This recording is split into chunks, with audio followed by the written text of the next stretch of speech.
Hello everyone, welcome to another episode of today's GK. Let's begin with previous day's practice question. Question was, 𝐃𝐫𝐢𝐬𝐡𝐭𝐢 Wildlife Sanctuary was recently seen in the news. It is associated with which of the following states or union territories?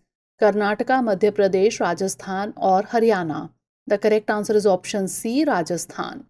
Recently, the National Tiger Conservation Authority has declared 2 more tiger reserves in Rajasthan.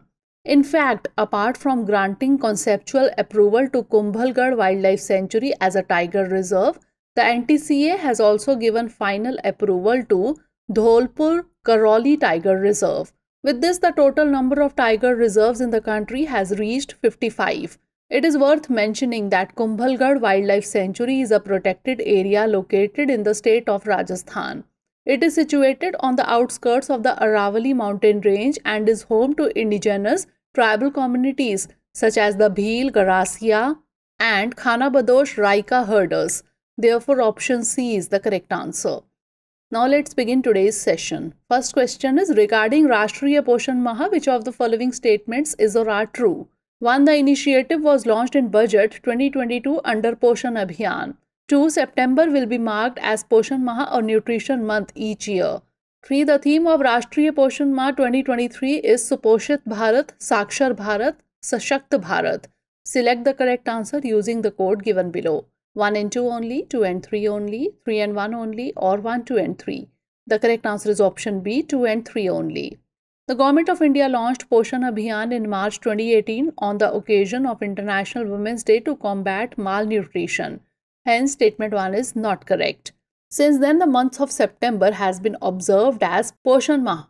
Hence, statement 2 is correct. The Ministry of Women and Child Development will celebrate the 6th Rashtriya Poshan Maha throughout September 2023 on the theme of Suposhit Bharat, Sakshar Bharat and Sashakt Bharat. Hence, statement 3 is correct. Since the inception of the Abhiyan, 5 successful Poshan Maha events have been held across the country. Poshan's aim was introduced with the aim to bring behavioral changes in society by conducting grassroots level activities and awareness. Therefore, option B is the correct answer. Next question is National Carbon Registry is an initiative of which of the following organization? United Nations Environment Programme, United Nations Development Programme, Global Environment Facility or World Meteorological Organization. The correct answer is option B, United Nations Development Programme. Recently, UNDP launched an open source software National Carbon Registry which allows countries to effectively manage national data and processes for trading carbon credits. The software has been accredited as digital public good.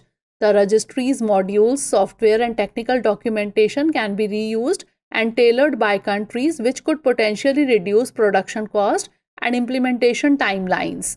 The initiative is a result of ongoing work by the Digital for Climate Working Group, which includes UNDP, the World Bank, the United Nations Framework Convention of Climate Change, and the European Bank for Reconstruction and Development, among others. Therefore, option B is the correct answer. Next question is Batanes Island was recently seen in the news. It is associated with which of the country? Philippines, Indonesia, Madagascar or Comoros? The correct answer is option A, Philippines.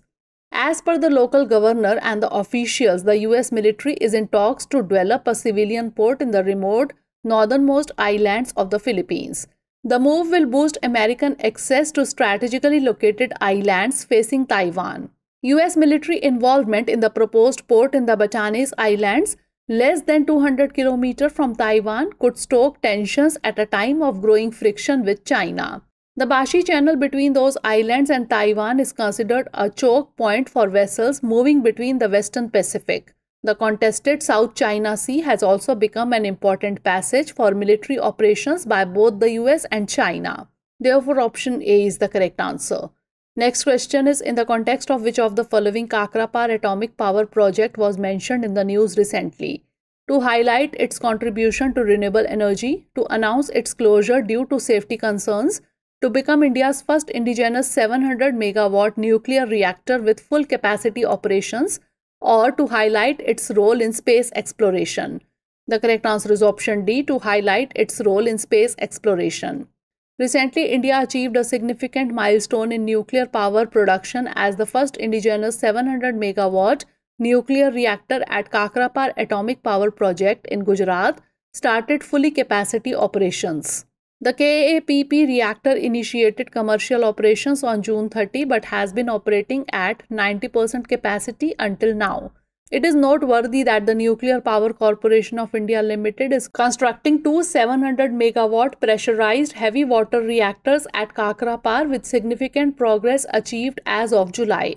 It is to be noted that NPCIL plans to build 16 more 700 megawatt PHWRs across various locations in India with financial and administrative approvals in place.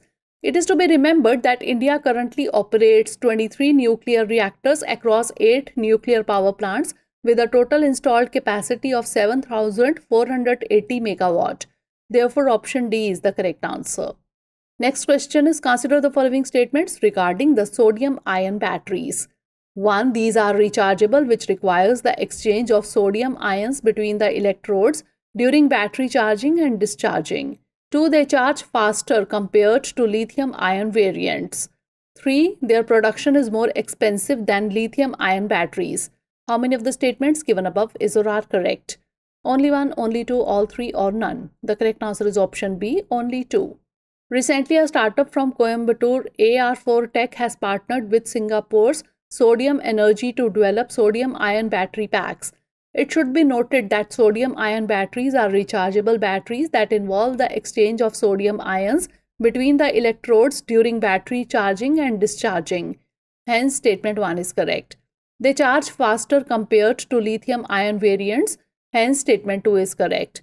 Their production is cheaper than lithium-ion batteries due to the abundance of raw materials. Hence, statement 3 is not correct. They are energy-dense and non-flammable, working well in cold temperatures. Therefore, option B is the correct answer. Next question is, consider the following statements regarding the Swachh Survekshan. 1. It was introduced by the Ministry of Jal Shakti. 2. Its objective is to check cleanliness, hygiene and sanitation levels in only 2-tier and 3-tier cities. Which of the statement or statements given above is or are correct? 1 only, 2 only, both 1 and 2, or neither 1 nor 2. The correct answer is option D, neither 1 nor 2. That is, both the statements are incorrect. Recently, Mysuru City Corporation launched a drive to encourage the public to provide their feedback on the state of the city as part of Swachh Survekshan 2023. The MCC drive covered educational institutions, NGOs, individual citizens, public institutions, etc. There was the involvement of volunteers as well, which led to more than 69,000 people responding and taking the survey after downloading the Swachhta app. Swachh Survekshan was introduced by the Ministry of Housing and Urban Affairs in 2016. Hence, statement 1 is not correct. The Swachh Survekshan survey is conducted on an annual basis and it checks cleanliness, hygiene and sanitation in various towns, cities and villages of the country. Hence, statement 2 is not correct. Therefore, option D is the correct answer. Next question is, consider the following statements regarding the One Nation, One Election. 1. A committee headed by Prime Minister Narendra Modi in order to explore the possibility of One Nation, One Election. 2. It aims to synchronize elections for the Lok Sabha and all state assemblies. Which of the statements given above is or are correct? 1 only, 2 only, both 1 and 2, or neither 1 nor 2. The correct answer is option B, 2 only. Recently, the government has constituted a committee headed by former President of India Ram Nath Kovind in order to explore the possibility of One Nation, One Election. Hence, statement 1 is not correct.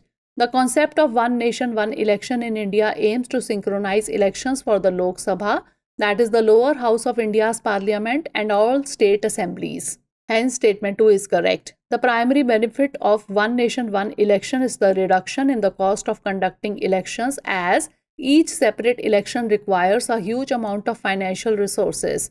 With the implementation of One Nation, One Election, the government can focus more on governance rather than being in an election mode, which often hampers policy implementation.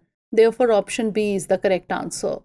Next question is, consider the following statements regarding the cryogenic engine. 1. These engines use propellants at extremely low temperatures. 2. It has been designed and developed by the Liquid Propulsion Systems Center.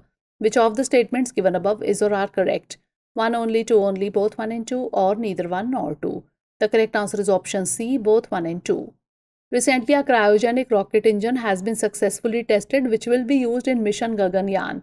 The cryogenic stage is technically a very complex system due to its use of propellants at extremely low temperatures and the associated thermal and structural problems. Hence, statement 1 is correct. It has been designed and developed by the Liquid Propulsion Systems Center, a subsidiary of ISRO. Hence, statement 2 is correct. It uses liquid fuels. Oxygen liquefies at -183 degrees Celsius and hydrogen at -253 degrees Celsius that are cooled to very low temperatures. It will power the cryogenic upper stage of the LVM-3 launch vehicle. It is the first Indian cryogenic engine to feature a gas generator cycle. Therefore, option C is the correct answer. Next question is, in the context of Indian biodiversity, what is the IUCN status of red sand boa? Least concern, near threatened, vulnerable, or endangered? The correct answer is option B, near threatened. Recently, a report published by the Wildlife Conservation Society India has pointed out 172 incidents of seizures of red sand boa between the years 2016 to 2021. Red sand boa eryx johani is a species in a subfamily Arsinae of the family Boidae. It is commonly called the Indian sand boa, is a non-venomous species found throughout the dry parts of the Indian subcontinent. The species is endemic to Iran, Pakistan, and India. It is ovoviviparous and nocturnal and spends the majority of its time under the ground. The IUCN status of red sand boa is near threatened. Unlike most snakes, the tail is almost as thick as the body and gives the reptile the appearance of being double-headed. Therefore, option B is the correct answer. Last question is, the Johannesburg Declaration is sometimes seen in the news. It is related to expansion of BRICS membership, global warming, hazardous chemical deposition, or coral bleaching. The correct answer is option A, expansion of BRICS membership. Recently, the 15th BRICS summit concluded in Johannesburg last week. The membership of the grouping going after the induction of 4 countries from the Gulf and West Asia. The countries are Egypt, Iran, Saudi Arabia, and the United Arab Emirates, as well as Ethiopia and Argentina from Africa and South America, respectively. The expansion was carried out under the Johannesburg Declaration, which refers to consensus being reached on the guiding principles, standards, criteria, and procedures of the BRICS expansion process, details of which have not been made public so far. Therefore, option A is the correct answer. Now it's time for the practice question. Consider the following statements with reference to walking leaves. 1. They are insects that live in densely forested places and feed on plants. 2. Only male walking leaves can fly considerable distances. 3. Their arms and legs can regenerate. How many of the statements given above are correct? Only 1, only 2, all 3, or none? Send the answer of this question in the comment section. Stay tuned for the next episode. Thanks for watching.